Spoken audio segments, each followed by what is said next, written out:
Minister, could I turn to you as the man in the hot seat? How has COVID-19 reshaped your priorities, and how are you managing now? How do you see the challenge of balancing dealing with the immediate crisis that we have, but also some of those objectives that you had for the presidency before COVID-19 began, maintaining that long-term perspective as well? How are you going to balance those two things? Thank you so much, dear friends, colleagues, and committed Europeans from all over Europe. Thank you, Jackie, and thank you to our friends from the Friedrich Ebert Foundation for organizing this webinar. It's a great opportunity to come in touch with so many colleagues from all over the European Union. Yes, it's crystal clear the corona pandemic will be a key challenge for our presidency, but our presidency is taking place in the context of corona. It's not a corona presidency, as we sometimes hear. I am emphasizing this point because our ambition goes well beyond overcoming the pandemic and tackling its consequences. The world isn't standing still, and so can't we. If we want to stay united, we need to seize the opportunities to transform the European Union. This starts with a common understanding of the EU's common values. Our union is first and foremost a union of values, and not just a single market or a currency union. We need to ensure the respect for the rule of law, also in times of crisis when rule of law might come under pressure. It's therefore at the top of my agenda, means three things for me. First, the Commission will publish for the very first time a report on the situation of the rule of law in all member states. We want to take up this report to create a dialogue in the Council among all member states, a sort of rule of law check. Second, we want to make sure the next multi-annual financial framework contains a strong link between the EU money and the respect to the rule of law. Countries violating the Union's core values should not count on EU money, whatever they do. And third, we believe that where violations of the rule of law are systematic, we should continue the existing so-called Article 7 procedures, and that means we have to continue these procedures with Hungary and with Poland. But the transformation of our union also comes hand in hand with our focus on future-oriented topics such as technological sovereignty, digitalization, innovation, and climate. We have to fight against climate change. What we need is not just a social and economic, but also a sustainable recovery. With its European Green Deal, the Commission has presented an ambitious proposal, and we want an equally ambitious follow-up in the Council. And last but not least, the current migration-related challenges once again prove the urgency of reform. We need a restart of the European refugee and migration policy based on solidarity and shared responsibility and humanity in the internal and also in the external dimension. And what we really need, this is a very social democratic circumstance today. We want to strengthen European solidarity and the social cohesion within the EU.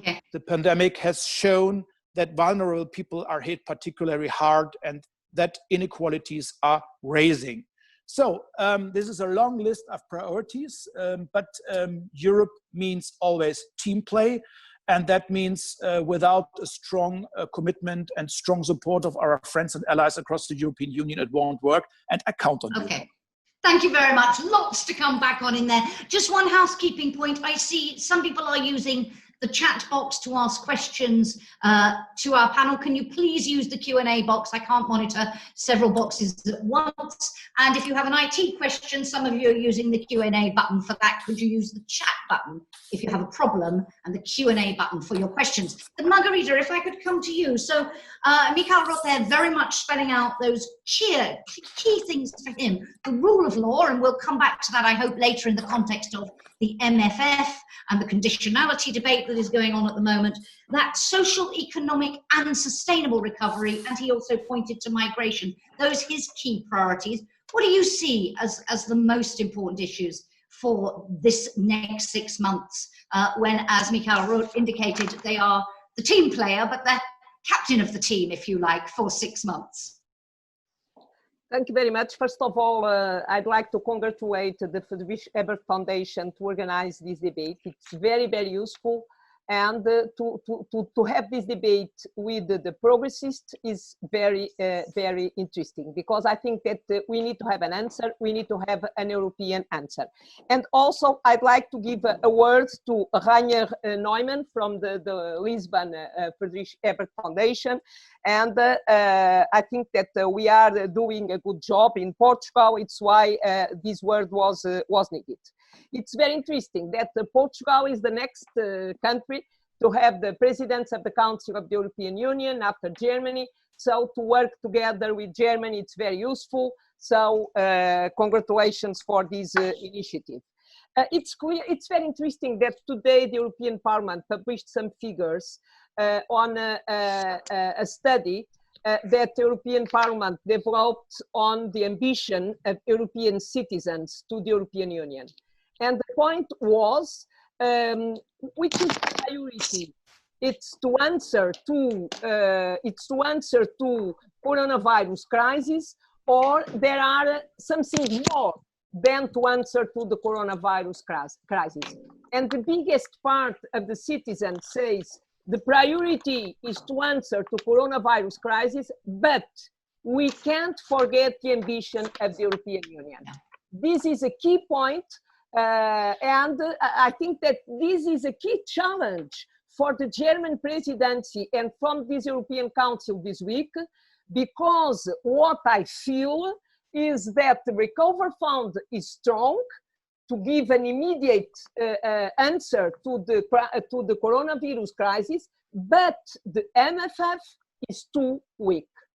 I can understand that to have an agreement, to reach a political agreement in European Council, we must do concessions to both sides, the frugals and the reivindicatives, but in the end of the day, we can't fragilize the future of the European Union. And as I imagine, European leaders, they have one strategy to recuperate the amount for the MFF in the future, because the MFF is strategic for the ambition for the European Union. And we want to have an answer on digital, on climate, but also on social pillar if we have a strong MFF. Okay, so Marek Belka, Margarita's answer to my question about how do you combine the immediate challenge and the long term is you make sure you strengthen, she's focusing in her role as rapporteur on the MFF on the budget question, you strengthen both arms, the immediate response and the long-term response. What for you is the key for the German presidency to do both at the same time, particularly when expectations are so high? Well, whenever Germany takes over as presidency, expectations are bound to be high.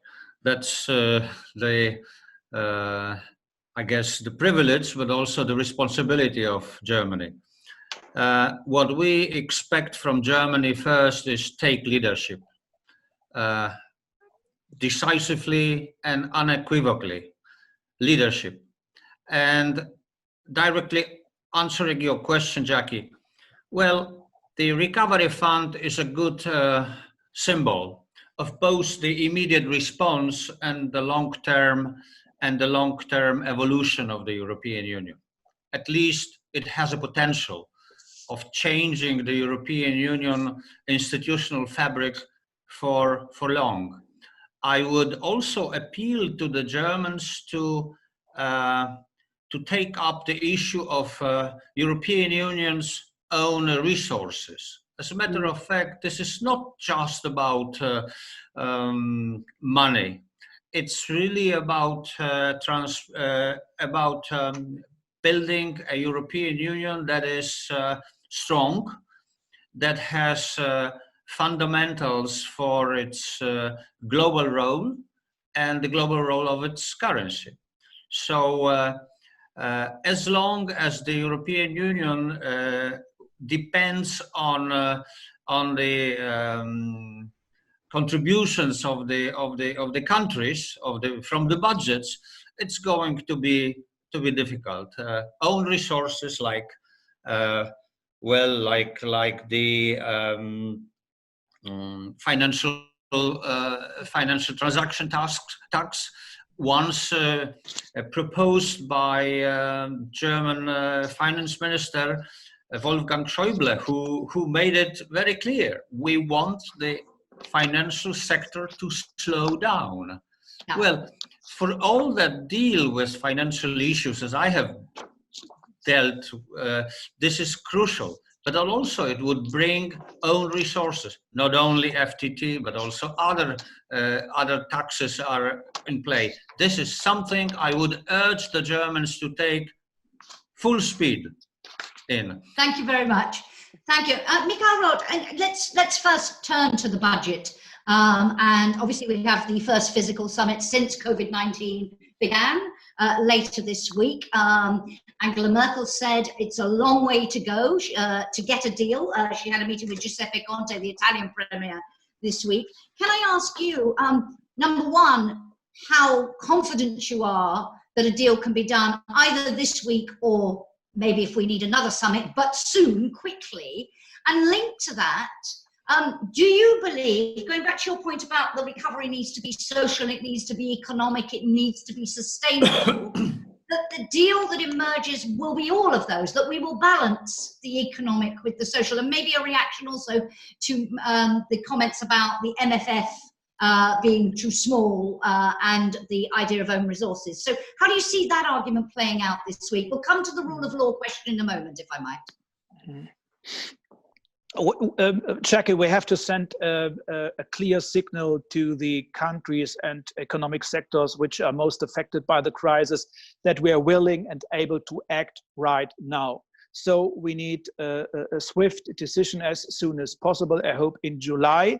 That's extremely important to regain trust and confidence. And Germany, in a close cooperation with France, was and still is extremely ambitious.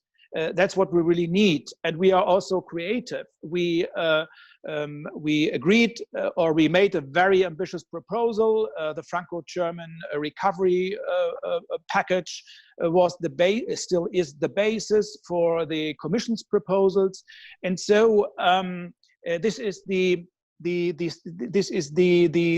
attitude of the Council Presidency of Germany, to take responsibility in times of an unprecedented crisis. But I'm a bit disappointed about the two statements of my distinguished friends and colleagues, because values matters, not just the money. We are just talking about the money, about the MFF and the recovery fund. It's key, I know, but the recovery fund is embedded in the MFF. And that is a huge chance for all of us, and we will put a lot of money on the table. And it's sure, I'm not just I'm not just an inspiring politician. I'm more a bridge builder and an honest broker, because I have to take into consideration that some member states are really unhappy with the huge amount of money. They demand conditionality. And what for me, it's extremely important to modernize the European Union, to make the European Union stronger than before. That's key for us. And so it's not just about money, it's also about values and about the attitude we want to shape globalization. Just coming to that question of values, and then I will come back to you both in a moment, but we're getting a lot of questions already about the rule of law. One question from Marinko Raos saying, do you think such insistence on the rule of law, linking it to EU funds, is realistic at this sensitive moment? Isn't there a risk of tearing the EU apart instead of bringing it together? Indeed, MEPs suggesting last week Angela Merkel might be willing to sacrifice or soften that link in order to get a quick deal. Lots of other questions relating to the rule of law. Perhaps as you underlined it really as your first priority, there's also a question here about linking it to the accession of Balkan countries, linking it to the Hungarian parliament, giving a mandate to Viktor Orban that says no rule of law conditionality, so he might then have to veto the whole of the MFF, and he has indicated that he would. So do you think the Council will have to step back on this and put more emphasis maybe on the rule of law mechanism? How do you see this playing out? And then same to the two of you and a comment on values, but the Minister first, if you would.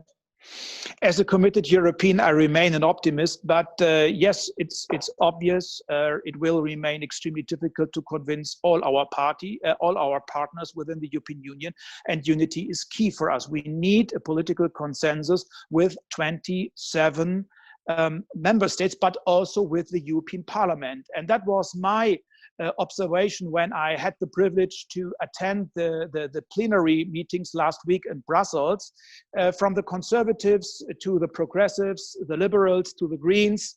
The European parliamentarians expect a very strong link between EU money and the rule of law. And this is also one of the key priorities on our agenda for the Council presidency. But yes, it's a huge package, not just focused on the rule of law, but also on climate, on digitalization, on economic and social recovery, on the health system.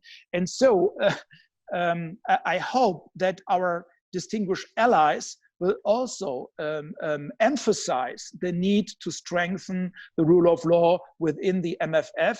It will become extremely hard, but it's worth it. It's worth it because this is an outstanding chance for all of us to strengthen the European Union as a union of common values.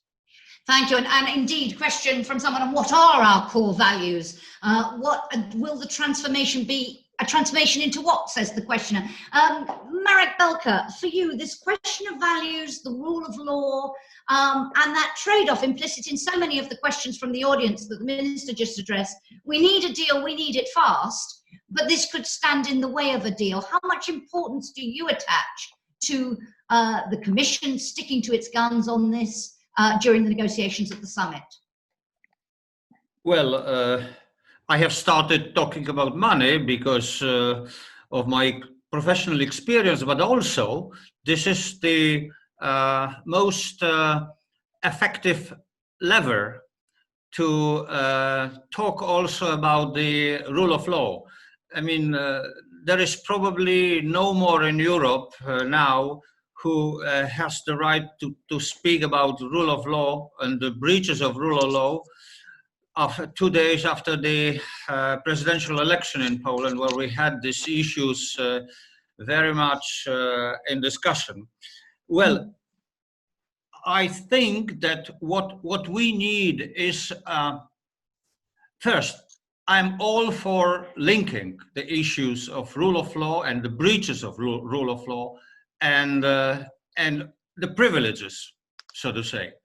But also we need to be clear about it, to have, let's say, defined thresholds of what we really mean by breaches of rule of law. The Polish government always says, no, we are not breaching the rule of law. We, you know, all the crap that we are hearing all the time, we need clear criteria, and I think we have them.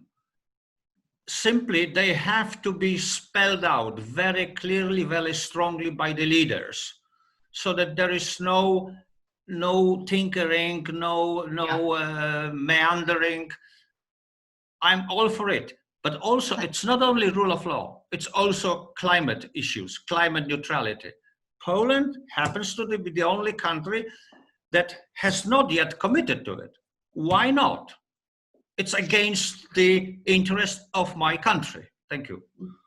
Margarita, if I could turn to another aspect of conditionality, please do react on the rule of law if you want to, but also the conditionality that we see, for example, Mark Rutte, the Dutch Prime Minister, talking about we want unanimity to disperse any funds under the recovery programme, and we want to make sure that countries are doing the right thing. There is a risk, I mean, it doesn't seem to have been taken up by Charles Michel as a proposal at the moment, but there is a risk of instead of this budget bringing the countries of Europe together and ending some of the divisions north-south that we've seen, the frugal four and this toughness could make the atmosphere more toxic, more bitter. Do you fear that? How do we overcome this, do you think, to come to something that will be just and fair for all member states? First of all, on rule of law, it's clear that money coming from European citizens must be used to promote European values and not to promote values against European values. So this is for me the key point. It's why we introduced this point in the framework of the MFF. This is clear. So it's not Article 7, it's different. This is linked how to use the money, to how to use the citizens, European citizens' money. This is the key point. There are other issues on rule of law. It's clear, and Article 7 must be used when needed, but on the debate of the MFF, this is the point on rule of law. There are an interesting point. It means, and I am answering to Michael, it means since 2018, at the moment I was not MEP, I was MP, on the political priorities, on the European political priorities. And it's very important that after the crisis, European institutions and European leaders agree that we need to maintain the political priorities on digital, on social, on climate, on migration. We need to maintain these priorities, and we need to add new priorities like health, like research on health, like a level playing field on the internal market, because internal market is a bit jeopardized with the state debts. State debts needed, I agree, but we need to act, and you put new political priorities to the old priorities. So this is, maybe we agree on it. It's why I prefer to speak on where we disagree and not where we agree. On the frugals, on the unanimity, it's impossible, the unanimity. But it's very interesting, in my point of view, that the Commission, by the way, the Commission was very, very creative in its proposal. And it's very interesting that member states must prepare their economic and social recovery plan in the framework of the European semester. It means that the European added value must be developed and can be developed. But it's clear that here we can't have unanimity. So I know that my Prime Minister yesterday had a dinner with Mark Rutte. I wish that he could explain to him that unanimity is impossible. And they can't forget the role of the Parliament, because the European Parliament is the budgetary authority on the expenditure. Thank you. I should just say, ladies and gentlemen, many of you are writing me questions in the Q&A button in German. Unfortunately, I don't read German, so if you put your question in German, I cannot put it to our panel. So please resubmit, brief if you would, in English if you really want an answer. Minister, can I come back on this question of the socially fair, the socially just response? A sense that, as we talk about the recovery package, how confident are you that because of COVID-19, the social element is being given the priority that it needs to be given? And do you believe this presidency has elevated the social more than maybe it would have in the absence of COVID-19? We have a lot of questions relating to the debate about minimum wages, maybe universal basic income, these sorts of issues. Do you feel they're back on the table now? because of the impact COVID is having on inequalities? Thank you, Jackie. But let me, first of all, let me emphasize the need to overcome stereotypes and cliches.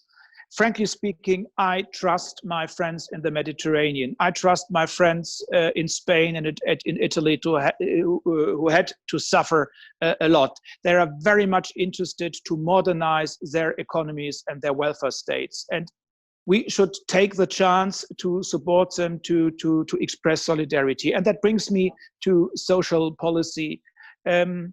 Social union must be more than a lip service for all of us. And that's why the German EU Council presidency wants to implement concrete instruments, tools, and measures. And you already, Jackie, mentioned it, the framework for minimum wages, for instance, or in social or minimum standards for a social insurance system.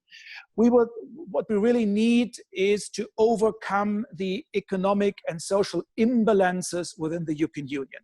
That is a big threat for the stability of the European Union, also the stability of our common currency.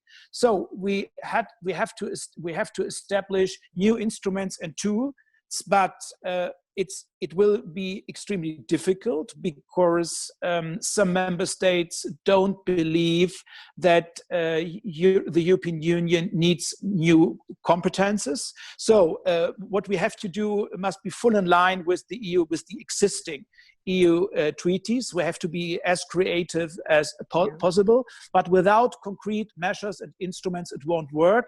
And that's why I very much appreciate our close cooperation with Portugal, because Portugal is the next presidency and will take over a special responsibility. And I know from my Portuguese friends that the social dimension of the European Union will be on the top of their council presidency's agenda. And Margarita, a comment to that, and more generally, whether you believe, I say, this debate about rising social inequalities existed before COVID-19, of course, but there wasn't as much emphasis as perhaps people now looking to not just the social impact of the crisis, but also its impact in terms of populism, in terms of support for populist parties and so on. Do you believe these new instruments and tools that Michael Roth is talking about, is it doable? Do you think there is now more of a will to do it? Yes, we have more to do, and I fully agree with Michael. It means we have both. We have a social dimension, because it's clear, for example, that now it's clear for societies, which is the dimension of the poverty and the new poverty after this crisis. Governments like Portuguese government took a lot of measures to protect people, to protect families, to protect jobs, and to support unemployment and to support firms, enterprises, SMEs.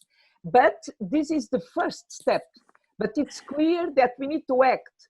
For example, on the dissemination of coronavirus, people who don't have a house, or 10 people living in the same house, small houses. So this is a key point, and so Progressive must have an answer, and our government is dealing with this point. So, but at the same time, it's an open door for populisms, because it's clear that populists try to identify all the fragility, all the fragilities that we are confronted with, because as you know, the crisis is not something that we know the consequences, and they explore these fragilities to be stronger. And we need to fight populism, we need to fight fake news, we need to inform citizens and be more transparent, because it's the way to fight also populism. And Marek Becker, do you think, I mean, one of the things the crisis has proved, and people say, is big government is back. So that argument you often used to hear from the centre-right, that, you know, there's a famous expression in English, there's no magic money tree.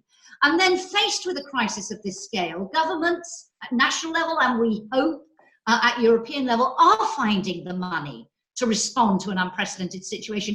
Do you think the return and a recognition that only governments can really deliver the response we need now? Is that going to change the debate when we talk in future about social justice and fairness, do you think? Well, I once joked in a meeting with entrepreneurs in Poland who are very much liberally minded that in a crisis like this, everybody becomes a socialist. Everybody requests the state to be active, to provide economic and social safety nets.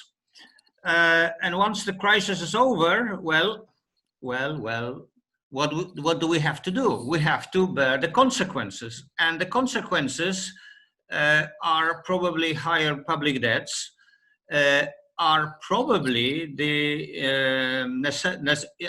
the need to change the structure of the tax system. We will have to make the tax system, at least in some countries, more equitable, and also change the regulations of labor market. Labor market is going to change. Well, as we speak, it's changing because of the new ways of communication, new ways of working from home. More and more people are getting into this so-called gig economy sector.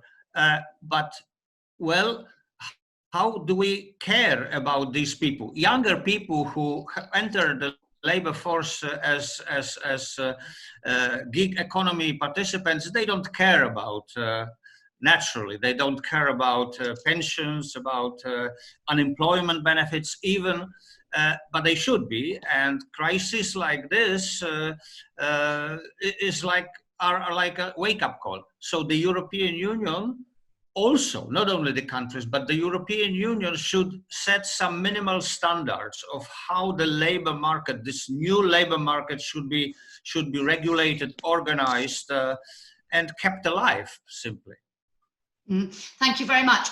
Lots of questions coming in. I'm going to move on from the rule of law debate and some of your questions relating to that, because I'm trying to paraphrase them so we get broad answer to your questions in the time available. I should have mentioned as well, ladies and gentlemen, that because of very pressing constraints relating to the EU summit this week, we're going to have to finish at 3 o'clock, not 3:15. So time is of the essence. Let's take a couple from the floor. One of the things, panel, I'd like to come back to after that is the international dimension of all of this. We have questions about EU-China. We have questions also about this talk of greater European sovereignty and autonomy and what that really means. But let's take a couple of questions from the floor. I'm unmuting Anya Ingerith. Can you unmute your own microphone, Anya, if you can hear me? And I give you the floor. Can you hear me? Can you unmute yourself? Yes, I can hear you. Fire away. Perfect. Wonderful. So thank you very much. Yeah, I would be interested in a question on the digital sovereignty issue, maybe. And Gaia X, the German, Franco-German initiative now on a cloud ecosystem and how to build it up. That ties pretty well, I think, into the Commission's plans on a cloud ecosystem that are going to be presented later this year. So I would just like to know, do you think that might be a good step into that direction of building own capacities in Europe in key technologies and when it comes to actually working with and storing the data according to European rules, and what could you envisage is actually or could happen under the German presidency?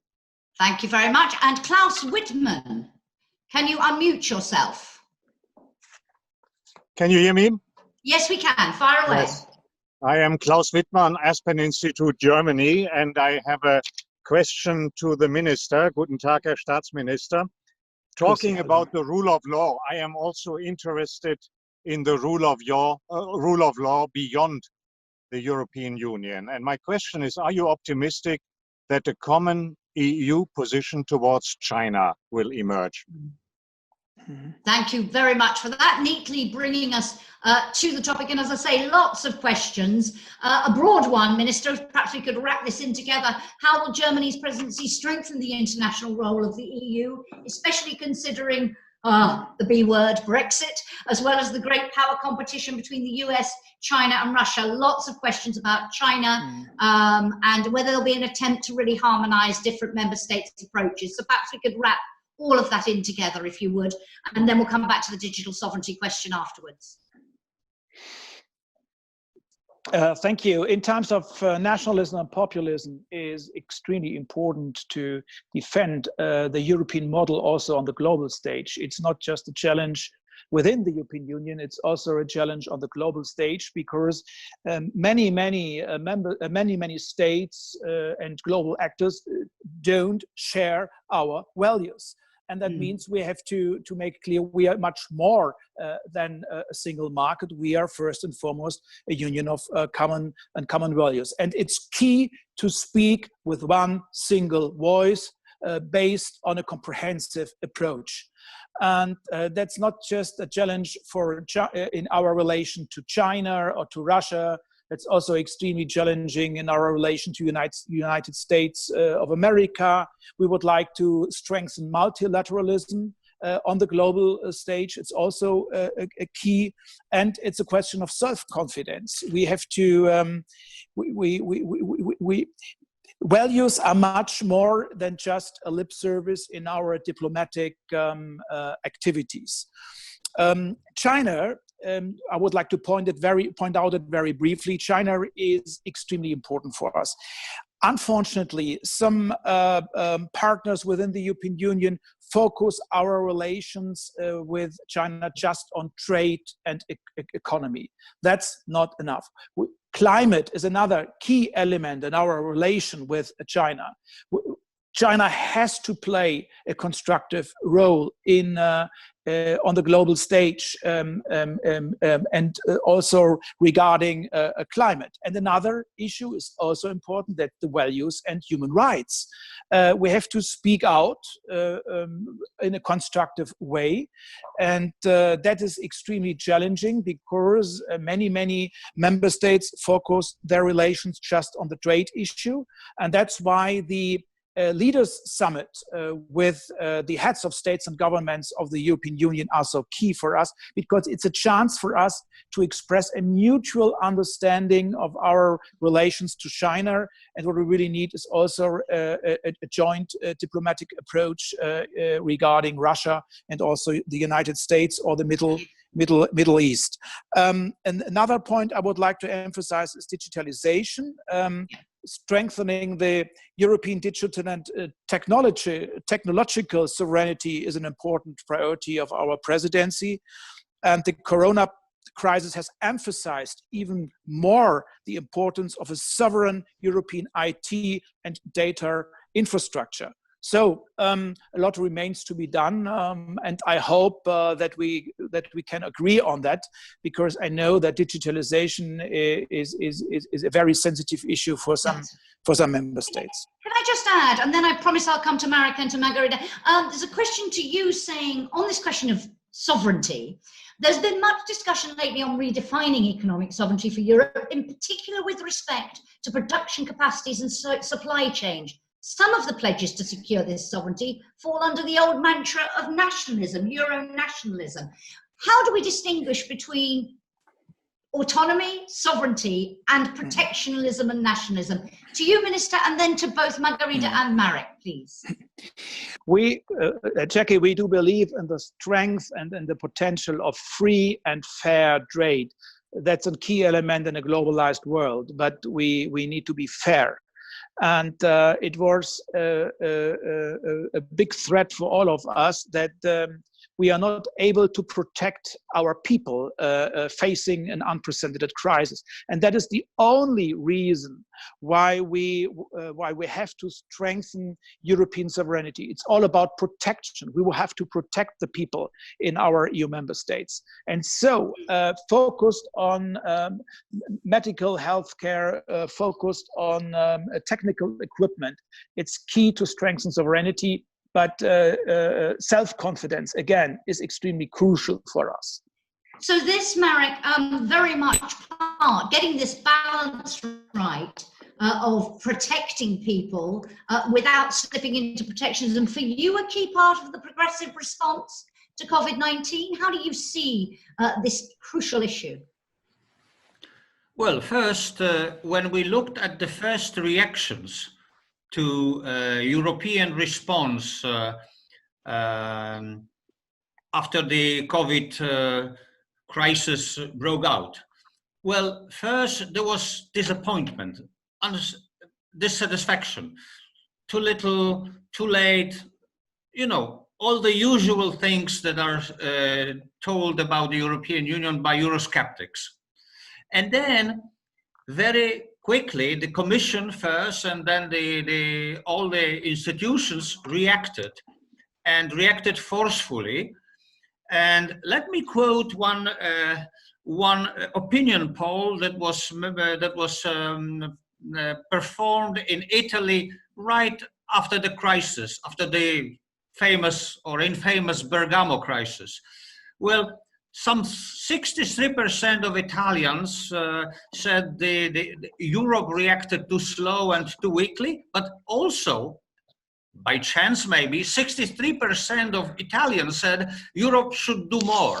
So there is a conviction all around Europe that if we are to face such challenges in the future efficiently, we have to do it together. Suddenly, it turned out the European Union should have competences in health. Suddenly, we felt that the fact that it's fully in the competences of national countries to administer Schengen, it's not good because it produces chaos, and so on and so on. So the people are, let's say, are seeing that in time of a crisis, we have to work together. So this is a guideline that is coming from the people, from the popular opinions. We have to do more. We should not be afraid of talking again about more Europe. Yeah, thank you. Margarita? Yes, first of all, on health. It's clear that we need to give a step on health. And as in the beginning of 2005 and after 2009, after the energy crisis in Europe, and I remember that Marek knows exactly what I'm speaking about, during the winter, with the supply of gas or without the supply of gas during Christmas. And with this crisis, European Union gave a step on to create an energy union. And my point, and I wrote an article last week, I published an article last week, I think that we need to move to a health union. And this is possible in the framework of the treaties. But I want to go a bit back on the China and the climate. I fully agree with what Michael said, but I think that there are a new point where European Union must deliver. It means on the defense of the multilateralism, because multilateralism is nowadays in danger with the position of the American administration, Trump administration, and also in the confrontation with China. And I think that European Union must play a key role on the defense of the multilateralism. This is very important. Finally, on the protection of citizens. We need to protect citizens. And it's not on, we need to deliver. It's not only the speech. Citizens must feel that they are protected. And for it, we need to deliver. It's why the European answer is needed and is very, very urgent. And it's why I'm confident, because I feel that Germany can be an honest broker on this point. So we wait for a urgent decision on an European answer. Thank you. I'm going to take one more from the floor. He's been waiting a long time. Buya Luma, can you unmute yourself, please? Yes, thank you. Fire away.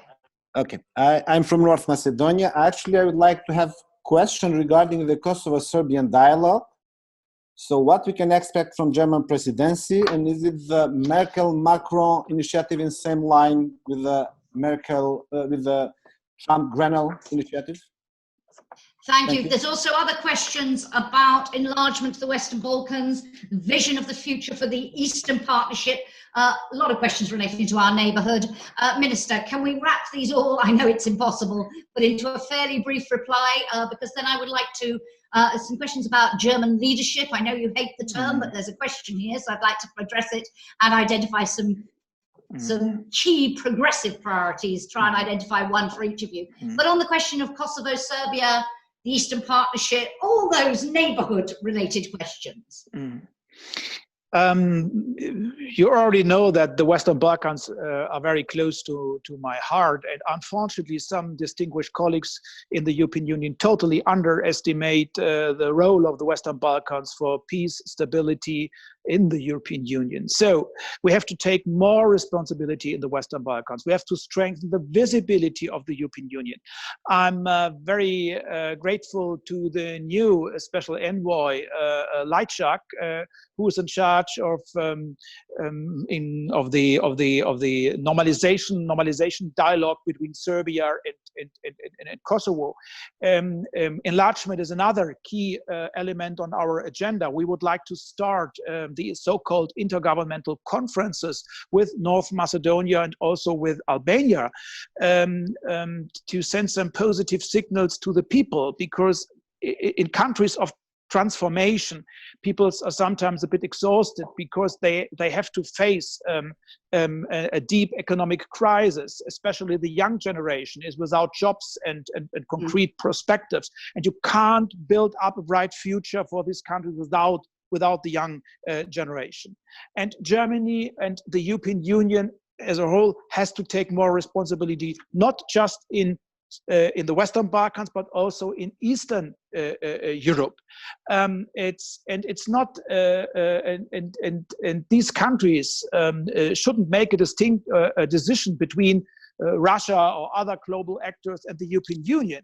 But it's in our interest, in our national interest, but also in our European interest, that these countries and civil societies want to share our values. It's all about democracy, rule of law, independence of judiciary, freedom of the press. That's extremely key, and fight against corruption. And so we should be an honest progress regarding these values, not just inside the European Union, but also outside. And the European neighborhood is key for us. Okay, thank you. I want to just ask you one question relating to the role of Germany, and then we'll try and wrap up. And it relates to a question in the title of this event, High Expectations for Germany. You talked, Minister, about being a team player. I know in a previous discussion you and I had, you didn't like references to German leadership, but Michael Steiger says, in one of the last Economists, there was an article that says, Germany is doomed to lead Europe. The EU's biggest member state is in charge, whether the Germans like it or not. Can you comment? And another question, which was actually directed at Marek Belka, saying, how can Germany lead without producing feelings? He used the word guardianship. I'm not sure what he meant there, but I think a sense of how do, and I'll ask Marek and Margarita first, how do Germany get this right? So provide the leadership that everybody says is really needed at such a critical moment, but provide it in a way that doesn't, for example, in Poland, generate a backlash. Marek, Margarita, and then I'll come back to the Minister. Well, first, the German politicians know best how to do it. And what Michael Roth says is a good example of it. He sticks to this formula, honest broker. Fine, we will not be tricked into this. We want you to be the leader, but be a modest leader. These days, leaders are not like Donald Trump. Leaders are like you, like Angela Merkel. And stay like this. Thank you. Margarita? Yes, it's a very tricky point, because when the German ambassador arrived in Lisbon in 2015, beginning 16, I was member of the government, Secretary of State for European Affairs, and I received him, and I told to him, you have two key challenges. The first one is to improve the image of Germany in my country. And the second challenge is to explain and to improve the image of Portugal near the Germany government.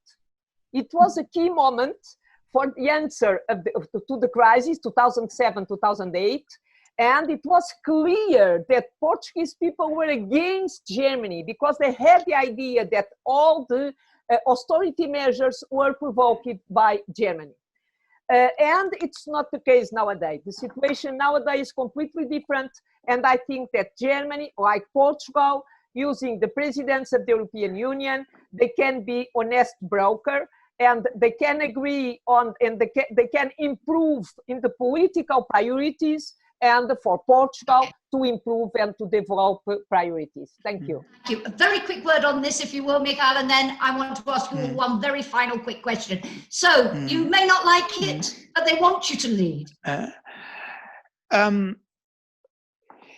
No, Germany benefited a lot from a united Europe, and we are an export-oriented country, and stability and peace in our neighborhood is in our national interest, and that bears a special responsibility for us. And you can count on us. I don't have any problem with leadership, but I just want to emphasize that it's not just leadership; it's also team play, which is important. Just to point out it again, if we want to defend or if we want to strengthen the European Union as a community of values, all partners, not just Germany, has to fight for it, not just behind the scenes, but also in the council and also in public. And that's what I sometimes miss. It's a clear voice, it's a clear commitment in public. And that's why I would like to emphasize again that Germany traditionally is also an honest broker, not just for the bigger countries, but especially in particular for the smaller countries. And that's a huge privilege for us, because I feel really honored that so many member states and partners within the European Union trust us. Thank you. Very quick last question, because I have to let you go, I know. But coming to that point, and I think you've answered it, from a progressive perspective, of all the issues we have discussed in the last hour, if each of you had to identify one key thing to ensure that Europe emerges stronger, more united, and indeed delivering on the sorts of issues you've highlighted are so important, as progressives, and it's a sentence and a half each, what for you is the most important priority for the next 6 months? I'm going to start with Marek this time, then Margarita, then the Minister, and then I will let you go to your very important negotiations. So, Marek, for you, in a sentence and a half, the key priority of all the issues we've talked about from a progressive perspective. Efficiently link rule of law with budgetary issues. Thank you. Thank you. Margarita. To promote European social pillar in this framework of the economic and social recovery plan. So use the instruments we already have as well as the new ones we're going to need. Minister, for you, I think it probably goes back to fundamental values again, doesn't it? Yes, it's obvious, and I can't agree more. A rule of law check which treats all member states in the same way would be a huge step forward. And again, the economic, social, and sustainable recovery of the European Union is key for all of us. And this has a huge impact for the welfare states in the European Union. And that sounds very progressive in my ears.